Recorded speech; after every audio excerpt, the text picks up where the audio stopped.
શ્રીમદ ભગવદ્ ગીતા અધ્યાય 5 કર્મ સંન્યાસ યોગ શ્લોક 22નું પઠન કરીએ.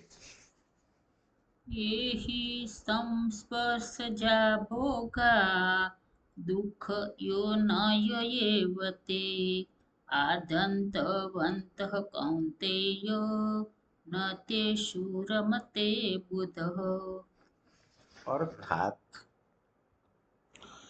જે આ ઇન્દ્રિય અને વિષયોના સંયોગથી ઉત્પન્ન થતા સર્વ ભોગો છે તે બધા જોકે વિષયી માણસોને સુખરૂપ ભાસે છે, તો પણ નિશંકપણે દુઃખના જ હેતુ છે. તો અહીં કૃષ્ણ ભગવાન અર્જુનજીને જણાવે છે કે જે ઇન્દ્રિયોને સુખ આપનારા વિષયો છે એ બધા માણસને સુખ ભાસે છે. ખરેખર એ જ્યારે સુખ નહીં મળે ત્યારે નિશંકપણે એટલે એના અભાવથી માણસ દુઃખી થશે.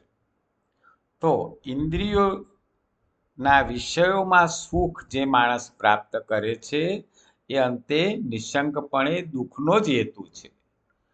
વળી આદિ અનંતવાળા એટલે કે અનિત્ય છે, એ નિત્ય નથી, કાયમ રહેવાના નથી, દુઃખ તો આવવાનું છે.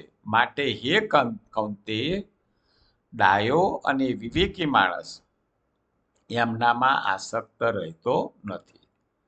તો જે ઇન્દ્રિયો વિષયના સંયોગથી આનંદ માણે છે એ અંતે તો અનિત્ય જ છે, કાયમ રહેવાના નથી, અને પછી નિશંકપણે દુઃખ આપશે.